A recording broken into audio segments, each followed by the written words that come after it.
Well, good morning, everyone. This is episode 59 of Ask the Cheeseman. We'll just wait a little bit more longer for people to turn up and for the stream to actually start. We've got Jean Francois. Welcome to you. I don't know how many other people, but we'll just wait. Just make sure that YouTube says it's all good. Yep, it's good there. Lord Ruben, g'day to you. Nora, how are you? Oscar, Raiden, how are you?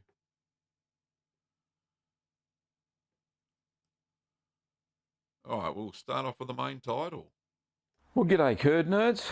G'day, curd nerds. Well, g'day, curd nerds. Well, g'day, curd nerds. Well, g'day, curd nerds. Well, g'day, curd nerds.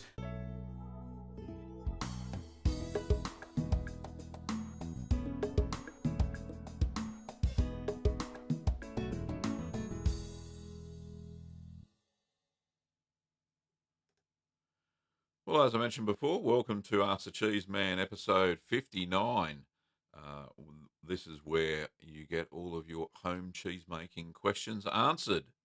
Hello to Leo and Ed Sprout. Fantastic. Thank you very much. Got a few housekeeping things. Oh, we've got more people coming in. We've got J Money. G'day. How are you?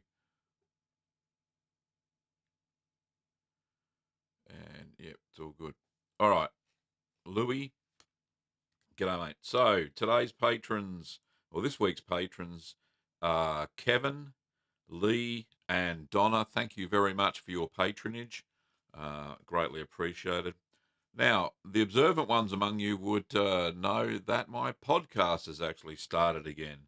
So, Little Green Cheese Podcast.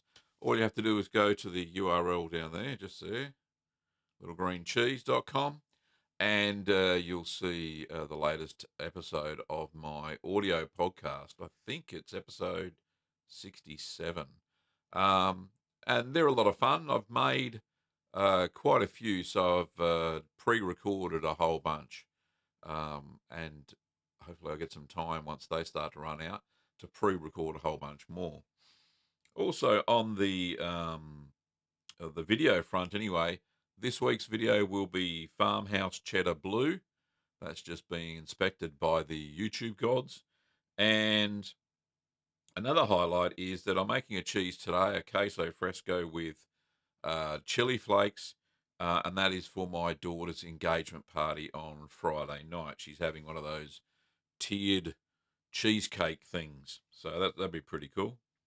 Also, if you want to, during the show, you can super chat, and super chat is the little $ down there in the chat button. And all proceeds go to us, except for a little bit of a processing fee that YouTube takes. But that all helps during the show and keep us on the air. G'day to Goofy, and g'day to Matthew from Canada. Hello to you. Now, just a heads up, we will be leaving the show 10 minutes early today because we're going to take our dog to the vet, young Teddy, our West Highland Terrier. So, yeah, get on with the questions and we'll start the show.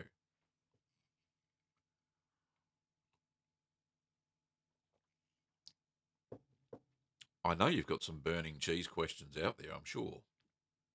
Rightio, Jean-Francois, first question. I started to make camembert today, but I know my shed, brackets cheese cave, is over 17 degrees.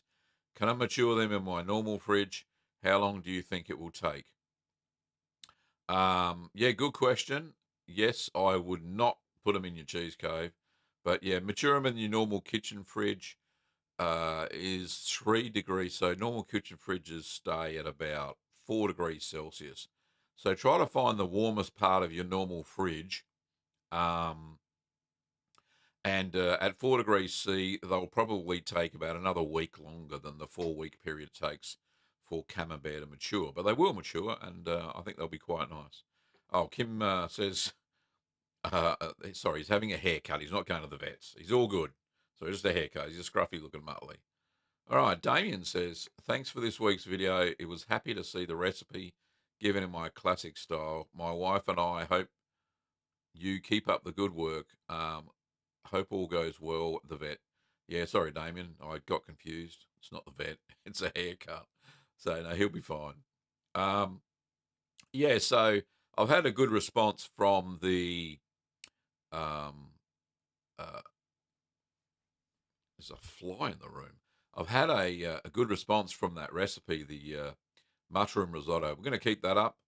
This week's recipe, we're hoping to get up Welsh rarebit, which is, well, some would say cheese on toast, but it's not really. It's actually an amazing cheese on toast. So we're going to do that. I'm going to use some of my queso chihuahua, which we've got left, and we're going to make, as I said, Welsh rarebit, and it should be amazing. Hello to you too, Peter. Got a question from Leo. Leo says, "Hi Gavin, I try to make Cambenzola, 4 litres of cream, 4 litres of non-homogenised milk. The cream wasn't homogenised, so added lipase. I couldn't get a clean break. Any advice? Where can I get non-homogenised cream in Australia?"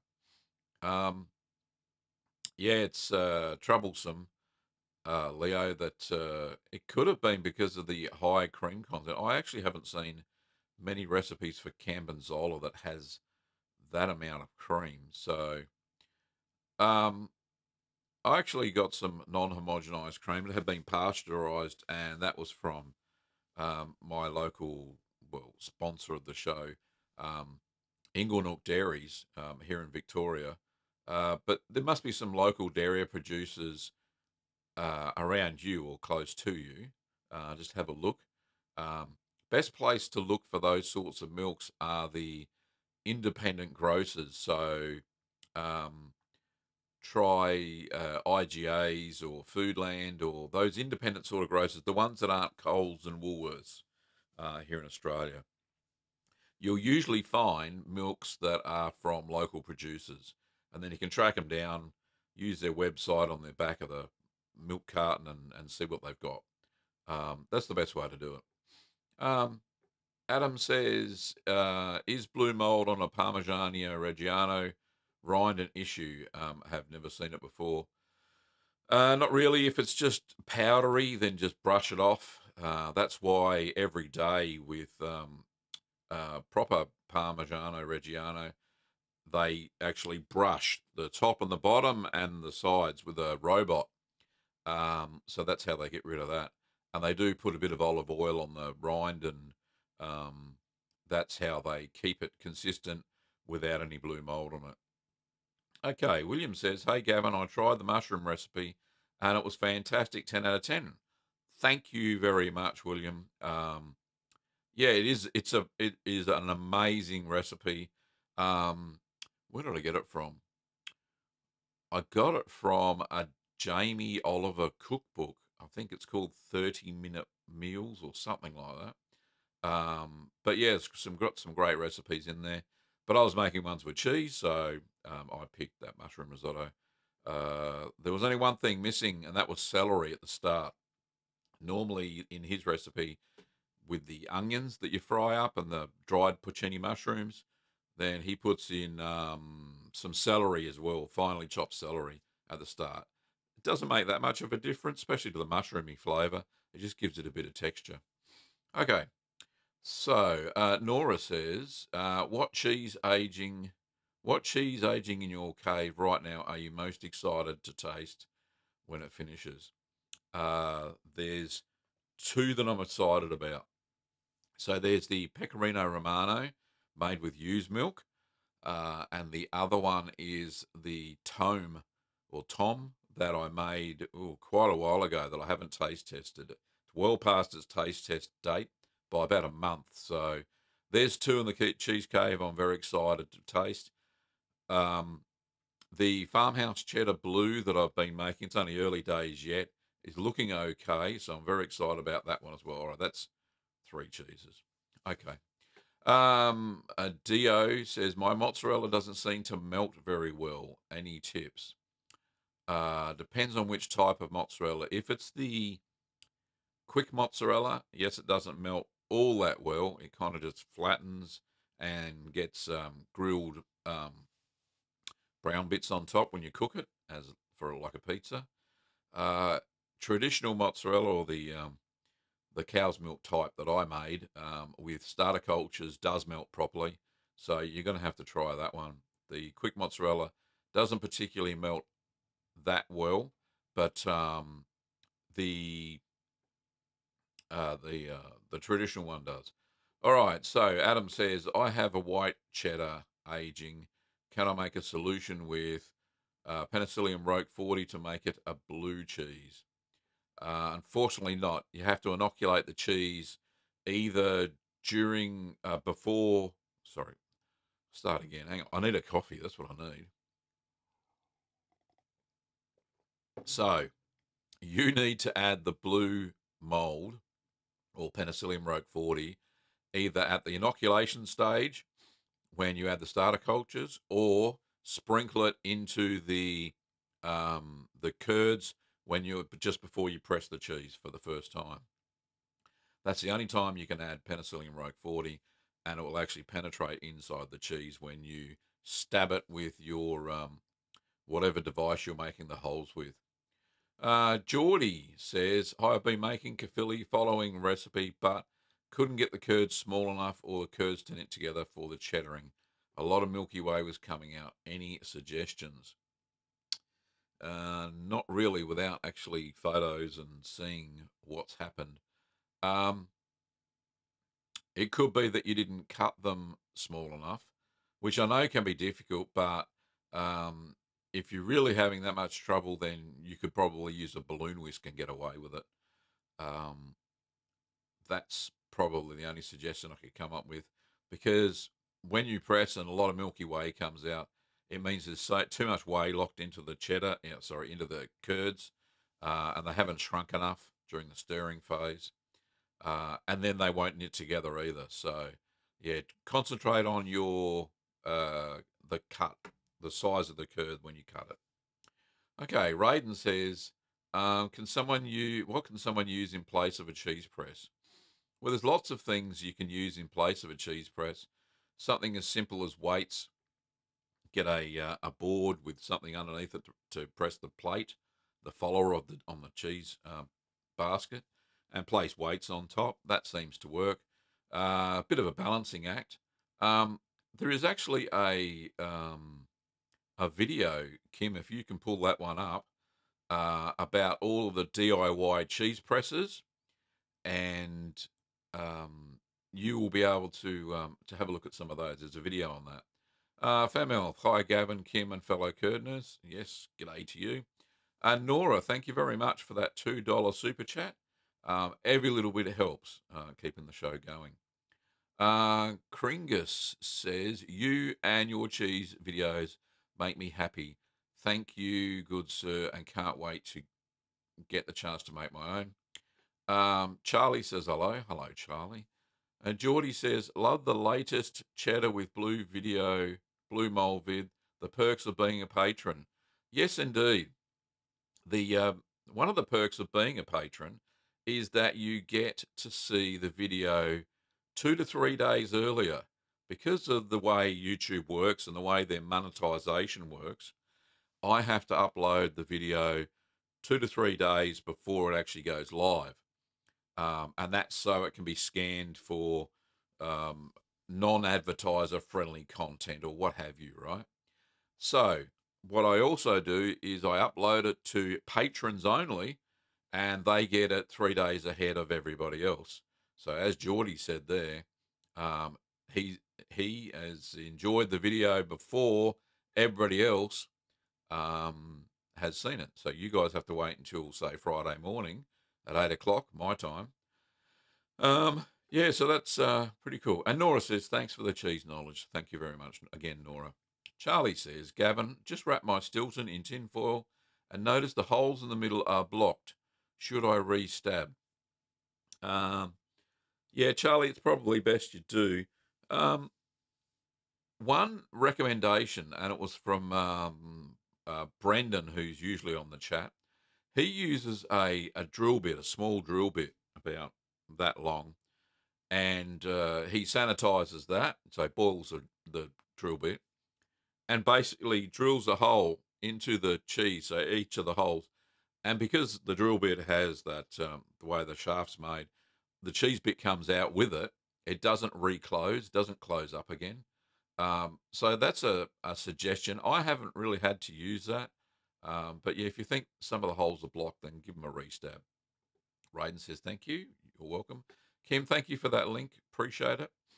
Um, so RC Kid said, just got onto the stream. Not sure if anybody's asked you yet. What got you into cheese making? Well, that's a long story. It's best told in my book, Keep Calm and Make Cheese. There's a whole chapter on why I got into cheese making. But the short version is because I wanted to know what was in my food. And I wanted to be creative. And having lived on a dairy farm when I was a child until I was 16 when I joined the Royal Australian Navy, we actually didn't make cheese out of the milk, and it was the best milk ever. But I wanted to rectify that and make something more sustainable. So that's what I do. I use local milk. I also make the cheese myself and eat it ourselves. It's great.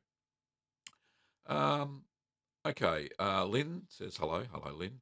Um, what's that? Maximino from Chile. G'day, mate. Thank you, Gavin. It's Gavin, but that's okay. For your tips, you're most welcome. Joy says, hello, Joy. We missed you on the early chit chat. Saw your mushroom cheese risotto. It looked delicious. Thanks for that video. No problems at all. As I mentioned just before, this weekend's one will be, what did I say? Welsh rarebit. Sorry, Welsh rarebit, which is fancy cheese on toast. I'm really going up in the world with these recipes. But anyway, no, it's pretty cool. Femel says, yeah, the recipe for mushroom risotto looked good. I'll be making mushroom and blue cheese risotto. Oh, that would be an amazing flavour. Gavin, excuse me. No, that's okay. I was just joking, mate. Don't worry about it. That fly is pestering me, but oh well. Yeah, Geordie's probably best. Stir the curds a little bit longer. You might have seen in some of the videos I do that hand test. So I put my hand into the curds, squeeze them, and let go. And if they stay in a ball shape or a log shape, and then you can press it with your thumb and they split open, then it's ready to press because the curds will then knit together, and you've got enough whey out. So that's the best way. You've probably seen that in a few of the videos where I make cheddar style videos, cheddar style cheeses. Sorry. So that is the best way. And yeah, use a balloon whisk to cut the curds a little bit smaller if you can. Okay, Deep South Texas says, "G'day, y'all." But yeah, hello. Raiden says, are you religious? No. Why do you ask?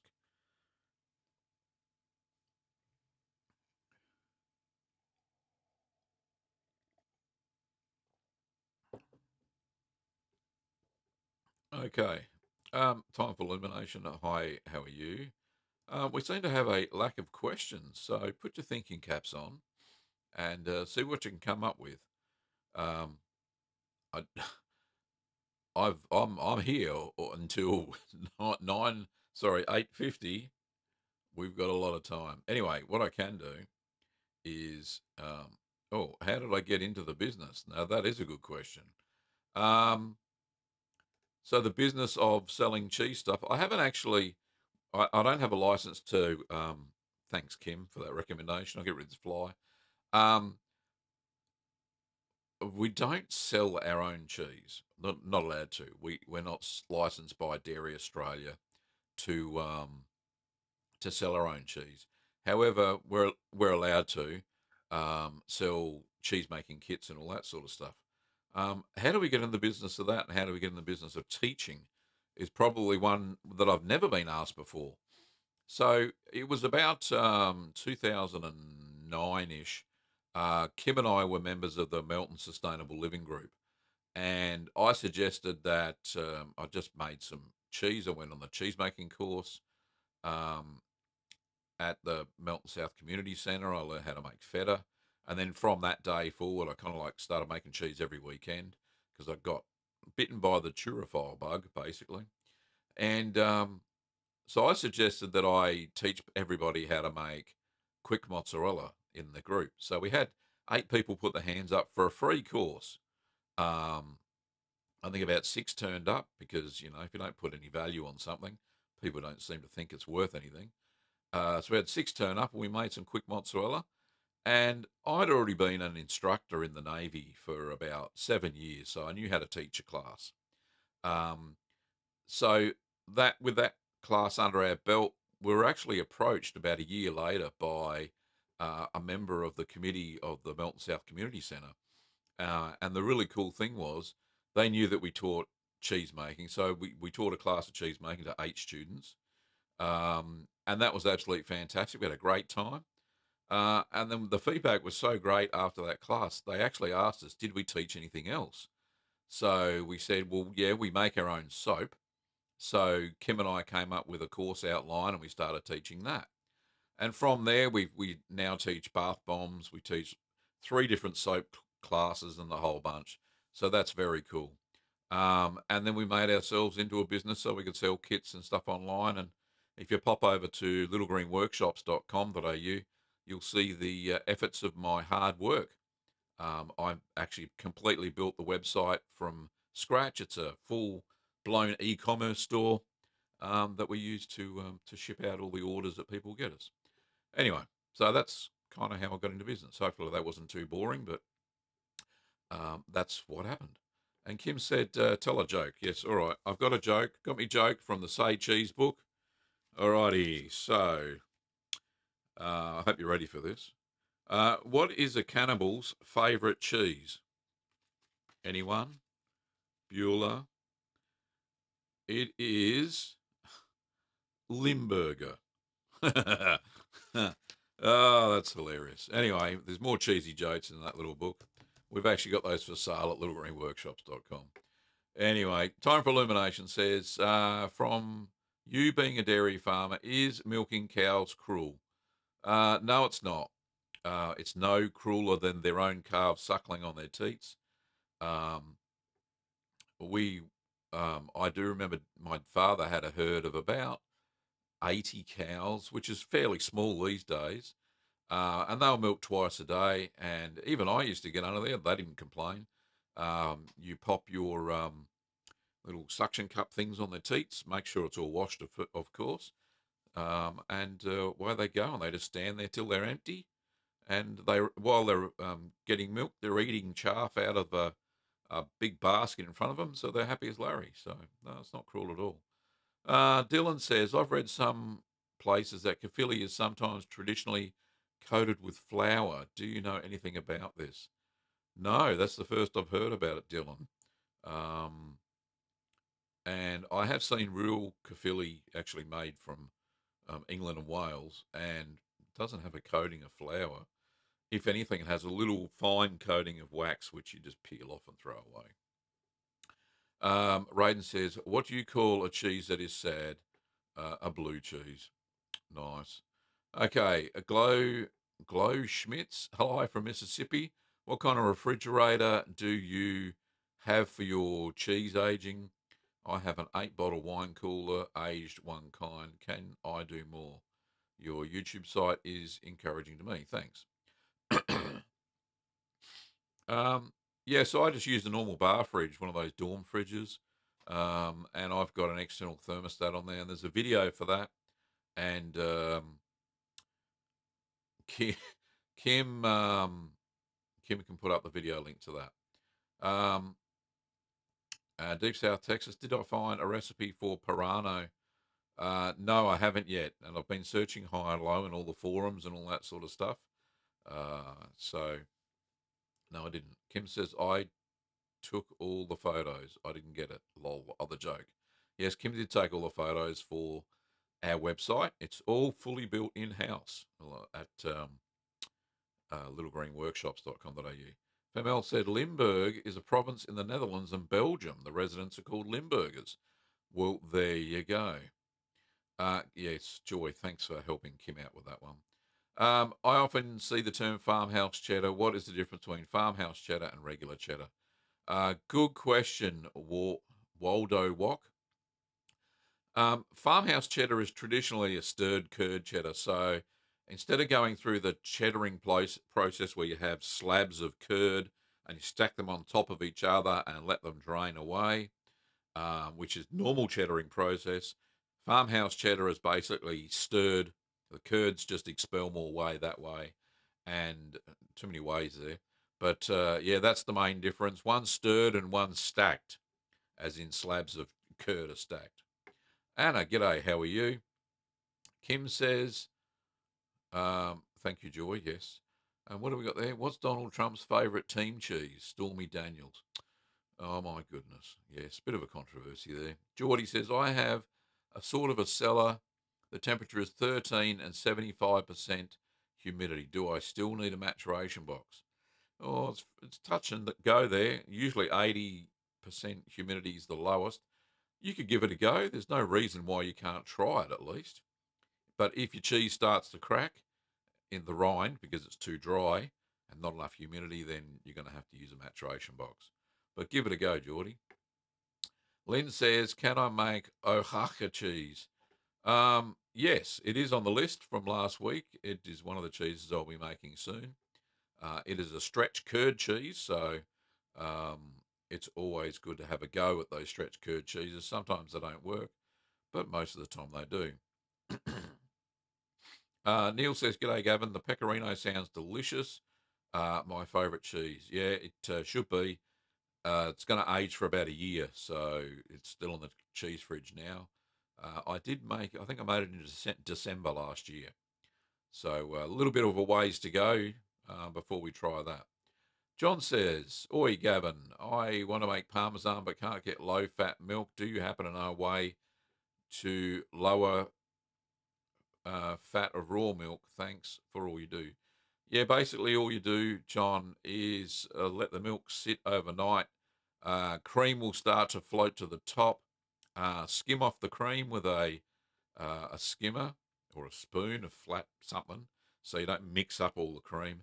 So pull off the cream and then start to make the cheese as normal. That's the best way I can think of doing it. I do remember as a kid, after 1 or 2 days, the cream would always rise to the top. That's what it does with cow's milk, and then just we used to scoop that off and then make butter out of it. There are separators you can actually get that are electric, and they'll separate the cream and the milk. And they're not too expensive. I think they're under $200, well, Australian anyway, the ones I've seen. I think you can even pick them up on eBay. So look for a cream separator. Okay, Kim, thank you very much for that link. Dylan says, how do you have the patient to wait 6 months for a cheese? I got my first 2-month cheese in the cave, and it feels like it's taking forever. You just do. You know you have to wait. So many times I've seen on cheese forums where people prematurely cut their cheese in half to taste it. That is the worst thing you can do for a cheese because it needs to be whole during the maturation phase because the enzymes are working on all the little bits of curd inside, changing it, turning the fats into lipoids, something like that, and all the flavours that we know and love. When you cut the cheese in half, you're exposing that to oxygen. The seal, the rind that you've created has been broken. So whatever you do, cut a cheese in half to try it and then let it age longer. It'll spoil the flavour of the cheese. Anyway, but you just keep making them so you forget about that one that's in the cheese fridge for like 6 months. Okay. Casey says, hi, Gavin. Really enjoy watching your cheese making videos. My question is, what would be the one thing you wish you knew before you first made your first cheese? I wish I knew how addictive cheese making could be. It doesn't help when your wife is a cheese addict. I call her Millie Mouskowitz. That's Kim, of course. She's probably blushing right now. But yeah, I call Kim Millie Mouskowitz because she loves cheese too, just as much as I do. She loves eating it, and I love making and eating it. So quite lucky there. But yeah, it's how addictive it will become. It's even more addictive than making homebrew beer, which is weird because we know alcohol is an addictive substance. Um, so cheese making and eating cheese is more addictive as far as I'm concerned. Okay, can you tell us what's on the list right now? Well, yes, I can. Hang on. I'll get my list.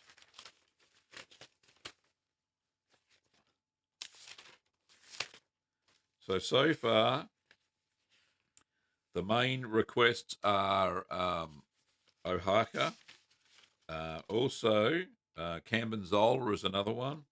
A vegan cheese. Morbier is another one that's on the list. There was a request for chocolate cheese, but I'm not doing that because I don't want a bitter cheese. I know it's going to be bitter. Hang on, nearly there. One more. My fingernails aren't working properly. And somebody asked me to redo the Caphilly video, which I'm quite happy to do because it's a lovely little cheese, and to make a burrata. So they're the ones on the list at the moment. And it just keeps getting longer and longer every day, which is good because I won't run out of ideas for videos. I do have to sit down at one stage and keep writing out my list of videos that I've got to make, or even some that I've got to redo into my, the format that I use now. Because back in the old days, if you go back and have a look, Femelf, at some of the older videos that I made way back in 2010, 2011, they were shocking. The lighting was bad. The sound was terrible. People still love them, of course. But yeah, they were pretty ordinary sort of videos. Anyway, I'm glad I got a better standard. I got better at filming as well as making cheese. Okay. Mr. Al. Oh, hang on. No, I've missed a question. Raiden says, when waxing, must you use cheese wax or can you use clean regular wax? Yeah, you got to use cheese wax because it's a microcrystalline wax and it is more flexible. Regular wax is not. So, like paraffin, it's too brittle. It will break, crack as the cheese breathes, expands or contracts. So, you can't use that. Um, yeah, so microcrystalline wax is the best. I have seen a combination of beeswax and cheese wax. That seems to work. Beeswax does work as well. That's not as brittle. So, but beeswax is very expensive, whereas cheese wax is not that bad. It's about between $10 and $15 for a kilogram of cheese wax. So it won't break the bank, that's for sure. Mr. Able to Speak says, can you make cheese in an ordinary kitchen or is it not clean enough? Well, I make cheese in my ordinary kitchen every week, so it is certainly clean enough. No listeria going on there, as long as you make sure that all the surfaces that you are going to touch with your cheese, including your hands, are sanitized, then you won't have any trouble whatsoever. Kim says, Dylan, maybe you can make some fresh cheese to eat in between. Of course, that's a great idea, Kim. You are a genius. Lewis says, Gavin, I'm quite new to cheese making. Would I be able to make raclette without bee linens or would that change the flavour? Yes, that certainly would not work. It would totally change the flavour. It'd just be a washed curd cheese, very similar to maybe Edam or Gouda or even Havarti. It'd probably be the flavour of that. The bee linens really needs to be there, or you just don't get that smooth, creamy flavour that certainly melted raclette has. Okay, Fem Elf is off to bed. Good night. Do I have a video for Mizthra? No, I don't, Adam. Sorry. I'll put that on my list, shall I? I know it's a great cheese. Mizthra. And thank you very much for that super chat there, Forvo Quizlet. Appreciate it. As I've mentioned before, every little bit helps. Joy says, I wish I'd made cheese when my kids were little. There were so many things they could have learned about sanitizing and how cheese is made. It's not dangerous or very hot. So many lost opportunities.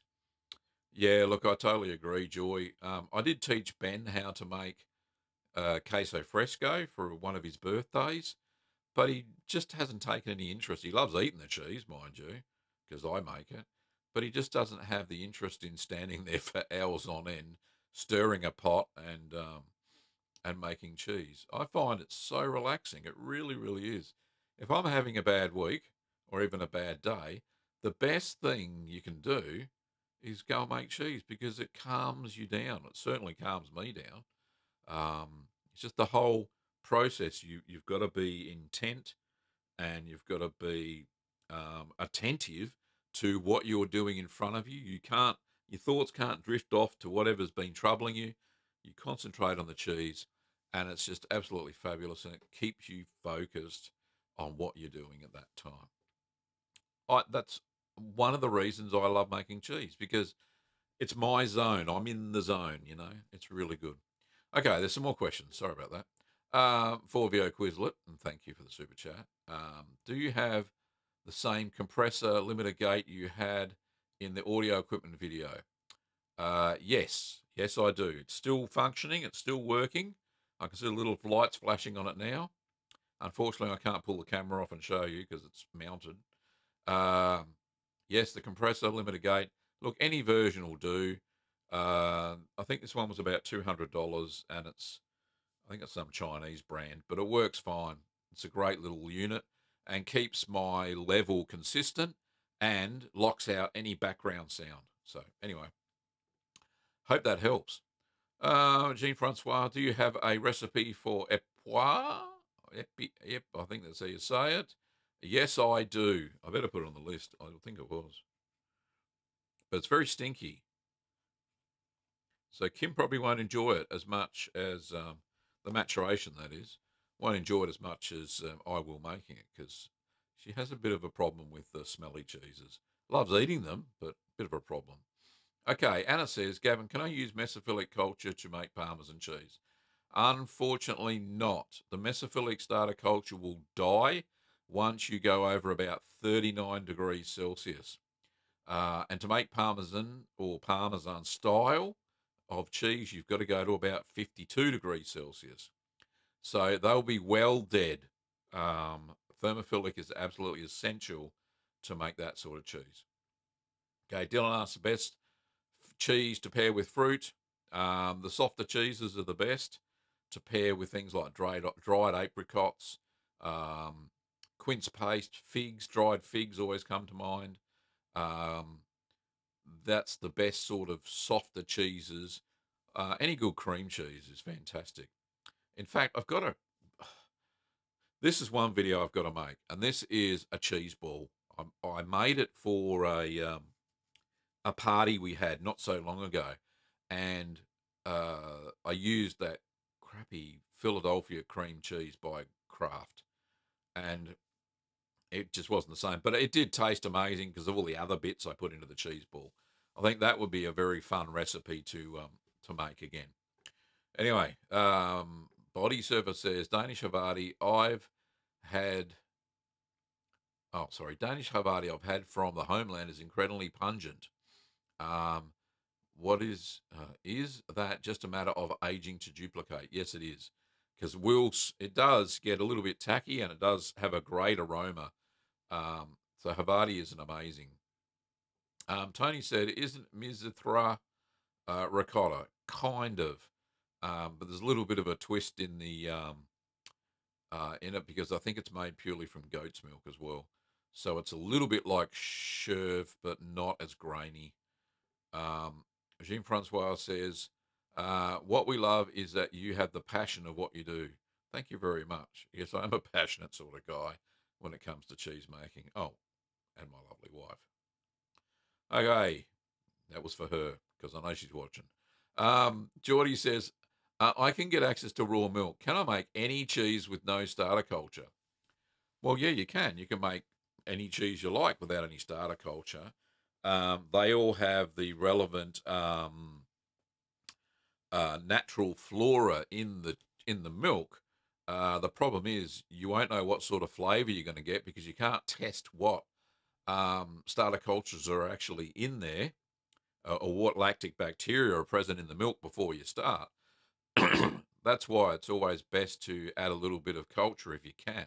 Give it a try though, Geordie. I couldn't see why it wouldn't work, um, but yeah, give it a go, because don't use it fresh out of the cow. I'd let it sit for a day in the fridge, so some of those lactic bacteria start to breed and multiply, and then you just skip the bring it back up the temperature, leave it for about an hour or two, and then add the rennet and see how you go. Should be okay. Okay. What are we doing for time? So we've got 10 minutes, which is great. NKY homesteading. We've got Jason there. Public service announcement. I let my Colby age for about 4 to 5 weeks too long. It's not Colby anymore.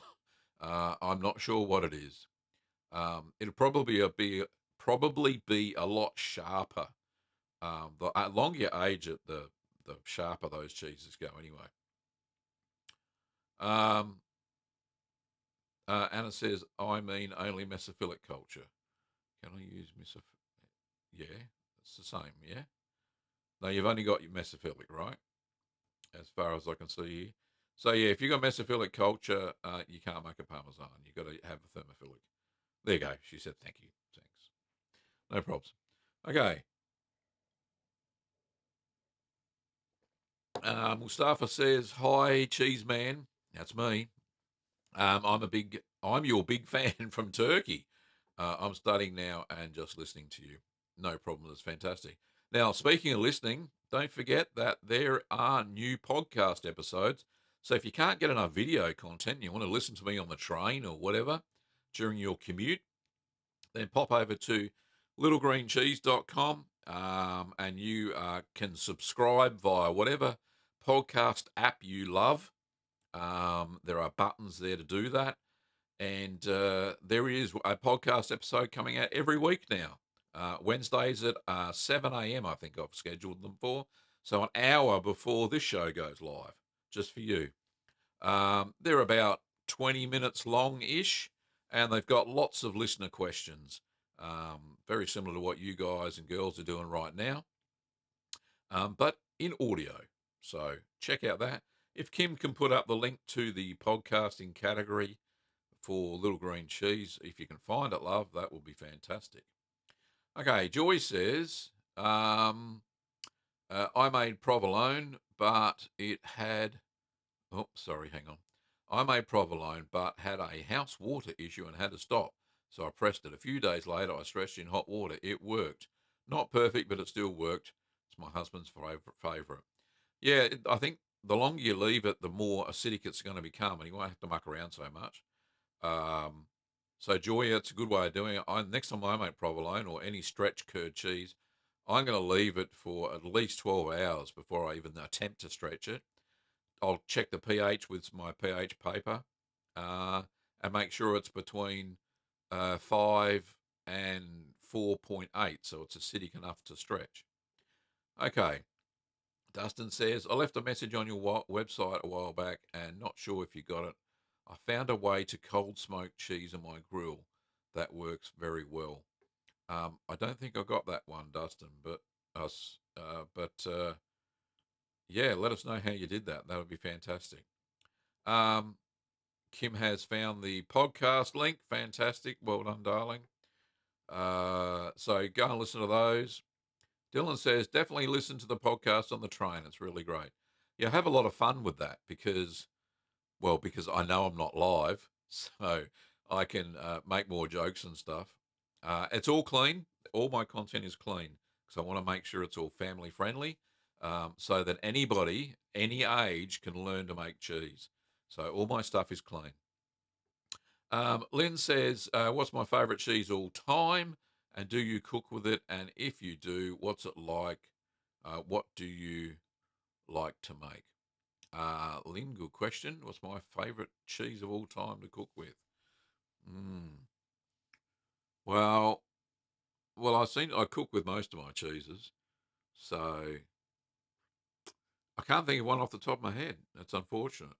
Uh, I do love it when my blue cheeses fail. Well, I don't love it when they fail. When I get the non-blue cheeses, but they have a blue cheese flavour, I make a fantastic blue cheese sauce, and it is absolutely fantastic on top of a steak. So that's one of my most favourite cheeses to cook with. It's one of my biggest mistakes, which is blue cheese when I try and make those. Yeah, they make a lovely cheese sauce. Um, and flavour is amazing. So, if I do make my next blue cheese sauce, I've got some same on sale left, I think, in the normal kitchen fridge. So I might whip up something of that as one of my recipes. Anyway, Kim, thank you for the link for that podcast again. And Kitty Cats, hello, how do you over in Western Australia? Um, she's a bit late, but that's okay. No problems at all. We've got 4 minutes left. Dustin, use a pop/beer can with the top cut off and poke full of holes. Then use wood pellets, light them, blow it out, and after a bit, let it smolder in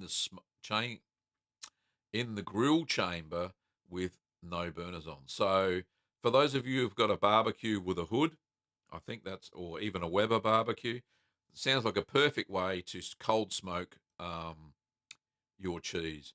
Make sure that when you do cold smoke your cheese, that you make sure that the cheese is fully mature before you do it. That's the only way it's going to take the smoke in and not spoil the ripening of the cheese. You can't do it when it's fresh out of the press. You shouldn't do it because it will change the way that it matures and you won't get the same cheese that you're after. Rox the Barb says, I just started making cheese. I'm in the States. Where can I find MOT 90? Any thermophilic culture will do. You don't specifically have to use the variety that I use.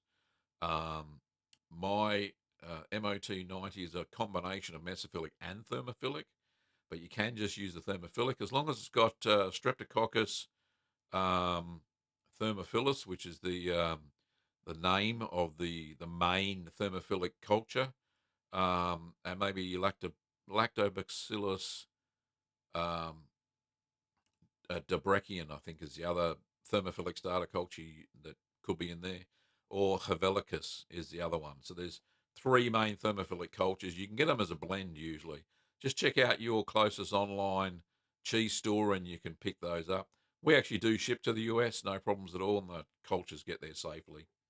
Kim said the last podcast made us cry. Yeah, there is an episode coming up, and I was bawling my eyes out on air. I kept it all in there. I teared up like a silly old bugger. Anyway, time for illumination. Is it bleu cheese or blue cheese? Well, it can be bleu cheese if you're French or blue cheese if you're English. So there you go. Charlie says, do I have recipe for the sauce? Yeah, I make up a basic cheese sauce. Instead of using cheddar, Charlie, I just use the blue cheese. So it's kind of like a basic white sauce, and then you throw the cheese in. But I will make a video on that next time we make it. Dustin says, test it on store-bought before you use a cheese you wanted to see if it works. Yeah, it's a good idea, Dustin. So go grab yourself some cheddar from the supermarket and practice on that before you get going. And, I'm speaking from a guy who's got no experience. Dustin obviously has. I haven't smoked cheese, but I've got a barbecue with a hood, so I'm ready to go now. I think that's a fabulous little way to give it a go. Okay. Kim is starting to wrap up because we've got to wrap up. We've got 1 minute to go. Okay, thanks very much, everybody, for a lovely show. Don't forget, there is the Patreon link there that Kim's put in. And if you can't see it in the chat, it'll be below in the cards that pop up with the little info button. I'll be over there somewhere. There is the link to my Patreon where you can pledge as little as $1 every month, and that goes to building up a total where eventually I may be able to retire from my day job and do videos full time. How cool that be? Get away, fly. Okay, you can also visit our shop over at littlegreenworkshops.com.au. I know quite a few of you do buy stuff from our shop, and I appreciate that. I really, really do. That helps to go a long way to keeping us buoyant and financially afloat. And Dustin, thank you so much for that super chat just there. One last link, Kim's got the merch store, cafepress.com.au, and you can go over there and check out the merch like the cups and t-shirts and hoodies and all sorts of good stuff. I think there's even a mouse pad. How cool is that? A mouse pad. Yeah.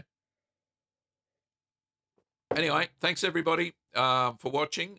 Without you, the show wouldn't go ahead because I would be sitting here looking at the screen without any questions. But thank you so much. I appreciate it.